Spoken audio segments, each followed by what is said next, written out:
নমস্কাৰ বন্ধু বান্ধৱীসকল, আপোনালোক সকলোকে মোৰ এই আছামিজ ফেক্ট চেনেলটোলৈ পুনৰবাৰ আকৌ স্বাগতম জনাইছোঁ। আজি আমি জানিম আহক আমাৰ বিশ্বৰ সকলোতকৈ শক্তিশালী বা বিষাক্ত সাপৰ 5টা প্ৰজাতিৰ বিষয়ে। তেন্তে বন্ধুসকল, আপোনালোকে জানেনে যে আমাৰ পৃথিৱীত 2500তকৈও অধিক সাপৰ প্ৰজাতি আছে, কিন্তু এই 2500ৰ ভিতৰত কেৱল 500হে এনে সাপৰ প্ৰজাতি আছে যি বিষাক্ত। আজি আমি এই 500 বিষাক্ত প্ৰজাতিৰ সাপৰ ভিতৰত কেৱল সকলোতকৈ বিষাক্ত সাপৰ 5টা প্ৰজাতিৰ বিষয়ে জানিবলৈ অলপ চেষ্টা কৰোঁ আহক। তেন্তে ভিডিঅ'টো আৰম্ভ কৰোঁ। তেন্তে সকলোতকৈ প্ৰথমে এই প্ৰজাতিৰ ভিতৰত আমি 5 নম্বৰত সকলোতকৈ বিষাক্ত সাপৰ প্ৰজাতিটো হৈছে কিং কোব্ৰা। এইটো হৈছে এনেকুৱা এটা সাপ যাৰ নাম শুনিলেই আমি ভয় কৰোঁ, আৰু সৰুৰে পৰাইতো আমি সাপ বুলি ক'লেই ভয় কৰোঁ। এই সাপটো বিশেষকৈ বেলেগ প্ৰজাতিৰ সাপৰ তুলনাত বহুত দীঘল।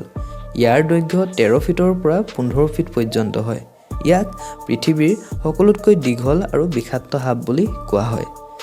এই সাপৰ বিষত নিউৰটক্সিক কেমিকেল পোৱা যায়, যাৰ ফলত এই সাপে কোনোবা মানুহক কামুৰিলে আধা ঘণ্টাৰ ভিতৰতে যদি মানুহজনে ভালদৰে ট্ৰিটমেণ্ট নাপায় তেন্তে মানুহজনৰ মৃত্যু হ'ব পাৰে।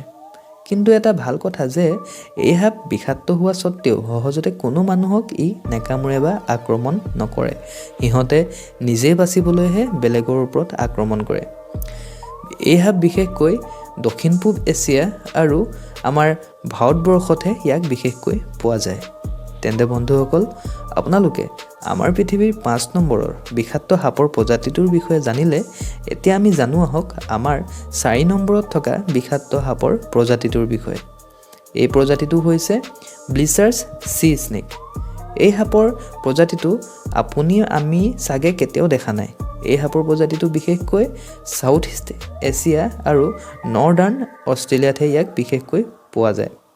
এই সাপৰ বিষৰ কেইটামান টোপালেই বহু মানুহৰ মৃত্যুৰ কাৰণে যথেষ্ট।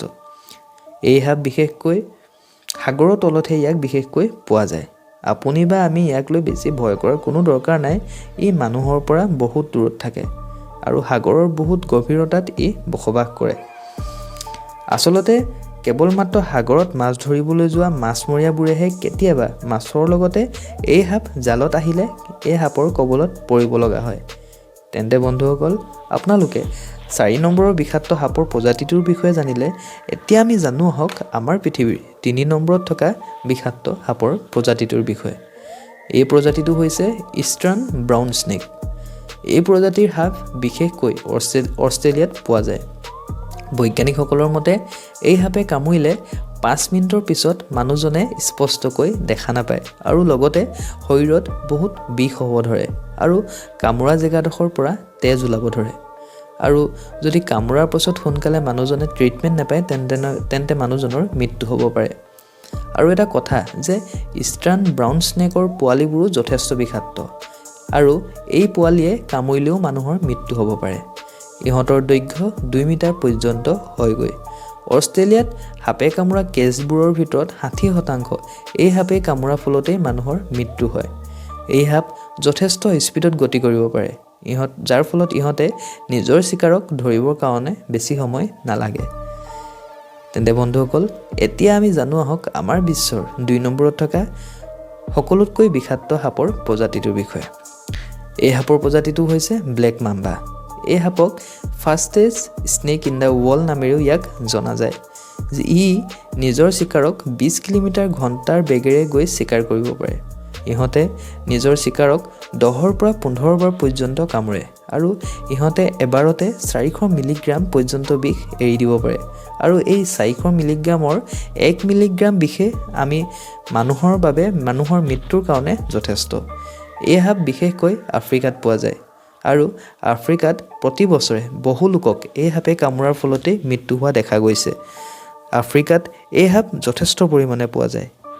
ইয়াৰ বিষ ইমানেই বিষাক্ত যে বনৰীয়া জন্তুবোৰেও এই সাপৰ ওচৰলৈ আহিবলৈ ভয় কৰে।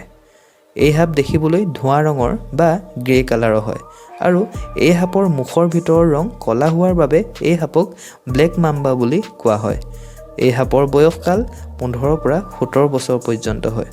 তেন্তে বন্ধুসকল, আপোনালোকে সকলোৱে আমাৰ বিশ্বৰ 2 নম্বৰৰ বিষাক্ত সাপৰ প্ৰজাতিটোৰ বিষয়ে জানিলে তেন্তে এতিয়া আমি জানো আহক আমাৰ বিশ্বৰ সকলোতকৈ বিষাক্ত আৰু 1 নম্বৰত থকা বিষাক্ত সাপৰ প্ৰজাতিটোৰ বিষয়ে জানিবলৈ অলপ চেষ্টা কৰোঁ আহক তেন্তে আমাৰ বিশ্বৰ 1 নম্বৰত থকা সকলোতকৈ বিষাক্ত সাপৰ প্ৰজাতিটো হৈছে ইনলেণ্ড টাইপেন এই সাপৰ প্ৰজাতিটোক আমাৰ বিশ্বৰ সকলোতকৈ বিষাক্ত সাপ বুলি কোৱা হয় এই সাপে এবাৰ কামুৰিলেই ইহঁতে 100 মিলিগ্ৰাম পৰ্যন্ত বিষ উলিয়াই দিয়ে যি 100 মান মানুহক মাৰিবৰ কাৰণে যথেষ্ট এই সাপ বিশেষকৈ চেন্ট্ৰেল ইষ্ট এছিয়া বা অষ্ট্ৰেলিয়াত পোৱা যায় এই সাপক স্মল স্কেল স্নেক বা ৱেষ্টাৰ্ণ টাইপেন নামেৰেও জনা যায় এই সাপৰ বিষ ৰেটেল স্নেকতকৈ 10 গুণ আৰু কোব্ৰাতকৈ 50 গুণ বিষাক্ত বুলি কোৱা হয় কিন্তু এটা ভাল কথা যে এই সাপ মানুহ থকা অঞ্চলত ইহঁতে থাকি বেয়া পায় বা মানুহ থকা অঞ্চলত ইহঁতে নাথাকে এই কাৰণে এই সাপৰ কামোৰাৰ ফলত মৃত্যু হোৱা ঘটনা বহুত কম তেন্তে বন্ধুসকল আপোনালোক সকলোৱে আমাৰ বিশ্বৰ 5টা বিষাক্ত সাপৰ প্ৰজাতিৰ বিষয়ে জানিলে আৰু কেনেকুৱা লাগিলে মোক কমেন্টৰ সহায়ত জনাব আৰু ভিডিওটো যদি চাই ভাল লাগিছে তেন্তে বন্ধুবৰ্গৰ সৈতে শ্বেয়াৰ কৰি দিব আৰু এনে ধৰণৰ আমেজিং আৰু নলেজেবল ভিডিও চাই থাকিবৰ কাৰণে মোৰ এই আছামিজ ফেক্ট চেনেলটো লাইক আৰু সাবস্ক্ৰাইব কৰি দিব ধন্যবাদ আৰু লগতে জয় আই অসম